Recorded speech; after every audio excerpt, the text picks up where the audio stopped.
Hello, I'm Jerry Stewart.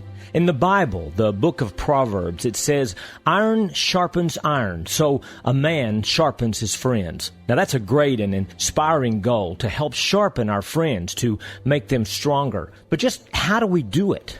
In a moment, you will know, because you are there.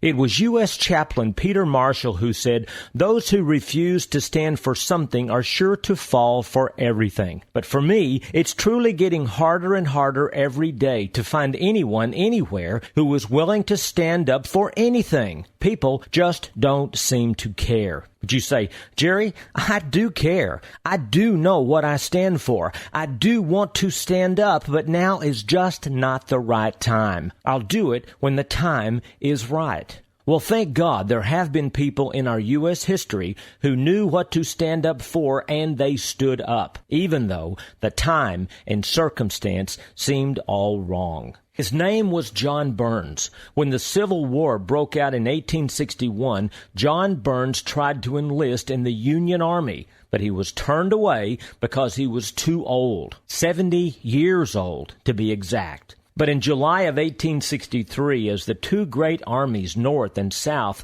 met near the little town of Gettysburg, Pennsylvania, John asked no man for permission to enlist. He just grabbed up his old musket and headed for the Union lines. Union commanders didn't know exactly what to do with this old fellow because he refused to leave the battlefield. So they gave him one of their new muskets, a pocket full of cartridges, and allowed him to make his way to the front lines. In the heat of the battle, John was wounded. They tried to send him back home, but after having his wounds bandaged, John Burns again returned to the front line. And even though he received 2 more bullet wounds, this now 72-year-old American stayed there on the front lines and fought. Later that day, the word was passed around that one very old and very brave American fought that day. John Burns stood up. Then there was the Reverend James Caldwell. He pastored a small Presbyterian church in Springfield, New Jersey during the Revolutionary War. And early in June of 1780, 5,000 British troops made their way through Springfield and came upon a great colonist resistance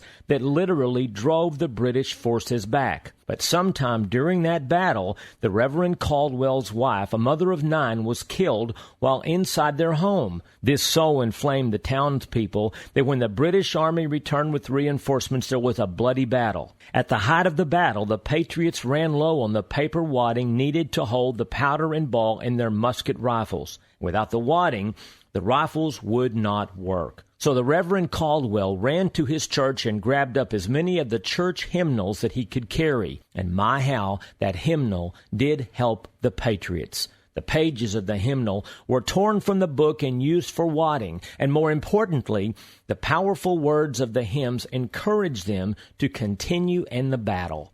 As the Patriots fought to keep the town from being overrun by the more powerful British Army, there was Reverend Caldwell out in front, encouraging the Patriots to keep fighting, and the Patriots held the town. Want to sharpen your friends and loved ones? Want to make them strong like iron? Then be iron. Be an example. Stand up. I'm Jerry Stewart, and now you know, because you are there.